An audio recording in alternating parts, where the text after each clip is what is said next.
sebuah proses dengan pelanggaran etik berat dapat begitu saja lolos? Apa ada bentuk pertanggungjawabannya kepada rakyat secara hukum?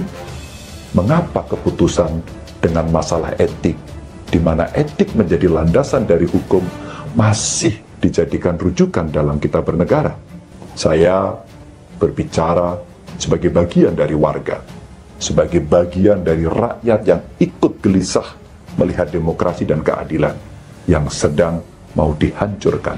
Di dalam pasal 46 Undang-Undang MK, keputusan sidang-sidang MK itu diputuskan secara kolegial.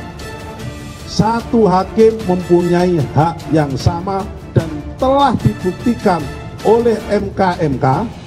Tidak ada satu saksi pun yang mengatakan bahwa Anwar Usman bisa mempengaruhi hakim-hakim yang lain. Rekayasa hukum tidak boleh terjadi lagi. Hukum harus menjadi alat yang menghadirkan kebenaran. Hukum harus menjadi alat mewujudkan keadilan. Hukum harus menjadi alat mengayomi seluruh bangsa dan negara Indonesia. Dengan keadilan inilah kemakmuran pasti akan bisa diwujudkan dan berdiri di atas kaki sendiri.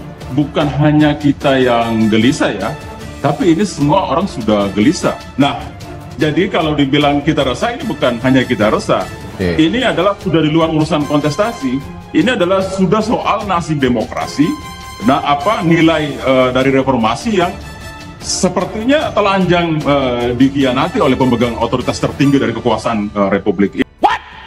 Indonesia tanah air beta, pusaka abadi nan jaya. Kemarin Ganjar Pranowo membuat video bahwa beliau turut prihatin dengan bagaimana hukum bisa diinjak-injak dan dikangkangi oleh sebagian elit lewat keputusan yang sebenarnya sudah dianggap memiliki cacat etika, tapi masih dianggap sebagai putusan yang final di Mahkamah Konstitusi. Video ini sangat viral dan membuat banyak orang ikut prihatin dan ikut sedih dengan bagaimana sih najisnya reformasi menjelang 2024 ini. Dan Gibran pun terkejang-kejang, juga Prabowo mulai ngamuk-ngamuk karena masyarakat sudah mulai berbalik arah ke Ganjar. Kubu Gibran mengatakan bahwa ada yang menyebar hoaks soal dia, padahal kita tahu semua bahwa apa yang disebarkan oleh pendukungnya Prabowo dan Gibran jauh lebih mengerikan daripada apa yang disebarkan oleh orang yang tidak mendukung Prabowo dan Gibran. Saya kira ini menjadi sebuah fakta lapangan bahwa banyak orang yang sudah mulai mereka tidak berafiliasi kepada salah satu pasangan calon tertentu, melainkan mereka melakukan hal ini demi bangsa dan negara, yang saat ini hukumnya sedang dizolimi, dihina dan diinjak-injak oleh Gibran. Ya, 2 kali pilpres kalah berturut-turut di bawah Presiden Joko Widodo. Ini membuat Prabowo mulai berubah. Bukan berubah menjadi lebih baik, tapi berubah menjadi lebih licin. Saya kira ini menjadi satu fakta yang sudah tidak perlu kita perdebatkan lagi, bahwa mereka sudah mulai panik, karena mereka juga sudah penuh dengan janji-janji politik dan juga kontrak-kontrak politik bersama para elit yang tidak memikirkan rakyat sama sekali. Berbeda dengan Joko Widodo yang saat itu menang 2 putaran lewat suara rakyat dan lewat umpan lambung dari Partai Demokrasi Indonesia Perjuangan. Prabowo dan Gibran ini melakukan pelanggaran etik yang berat lewat putusan MK yang saat itu dipimpin oleh pamannya langsung. Dari sinilah kita melihat bahwa amarah publik begitu nyata. Dan rakyat Indonesia juga sudah mulai marah melihat bagaimana hukum diinjak-injak dan dikangkangi hukum, di bawah selangkangan dan dicepit-cepit lewat jalur elit global. Apalagi kita melihat bagaimana mereka ini menyebarkan hoaks soal Ganjar dan Mahfud MD yang sebetulnya merupakan orang terbaik bangsa ini, yang harusnya dilantik pada tahun 2024. Jika tidak ada kecurangan, sudah waktunya negara ini bebas dari calon pemimpin yang toksik. Mereka menggunakan segala cara untuk menghalalkan diri mereka agar bisa dilantik sesegera mungkin. Kalau begitu, kenapa harus ada pemilu, ya kan? Kalau sudah dikondisikan seperti itu, ya silakan langsung saja dilantik.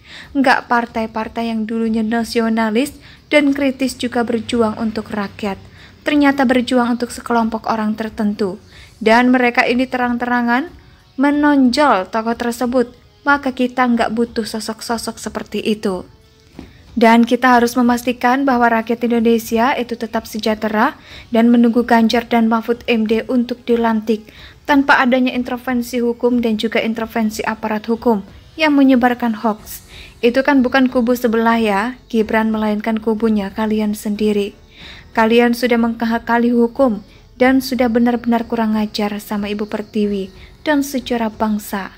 Ini negara Indonesia membutuhkan pemimpin yang jujur dan sudah lahir dari rahim rakyat, bukan dari hasil kong kali kong politik.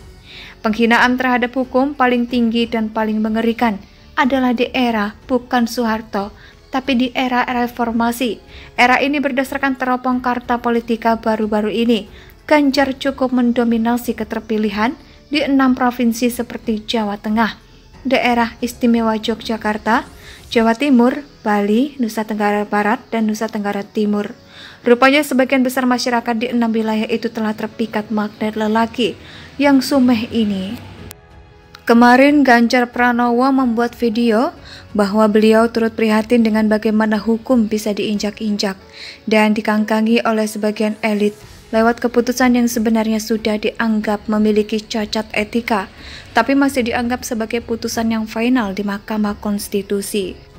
Video ini sangat viral dan membuat banyak orang ikut prihatin dan ikut sedih dengan bagaimana sih najisnya reformasi menjelang 2024 ini. Dan Gibran pun terkejang-kejang, juga Prabowo mulai ngamuk-ngamuk karena masyarakat sudah mulai berbalik arah ke Ganjar. Kubu Gibran mengatakan bahwa ada yang menyebar hoaks soal dia, padahal kita tahu semua bahwa apa yang disebarkan oleh pendukungnya Prabowo dan Gibran jauh lebih mengerikan daripada apa yang disebarkan oleh orang yang tidak mendukung Prabowo dan Gibran.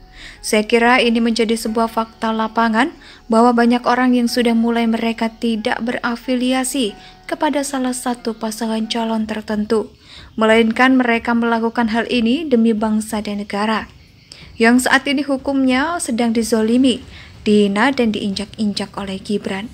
Ya, 2 kali pilpres kalah berturut-turut di bawah Presiden Joko Widodo. Ini membuat Prabowo mulai berubah. Bukan berubah menjadi lebih baik, tapi berubah menjadi lebih licin. Saya kira ini menjadi satu fakta yang sudah tidak perlu kita perdebatkan lagi, bahwa mereka sudah mulai panik, karena mereka juga sudah penuh dengan janji-janji politik dan juga kontrak-kontrak politik bersama para elit yang tidak memikirkan rakyat sama sekali. Berbeda dengan Jokowi. Indonesia sejak dulu kala tetap dipuja-puja bangsa.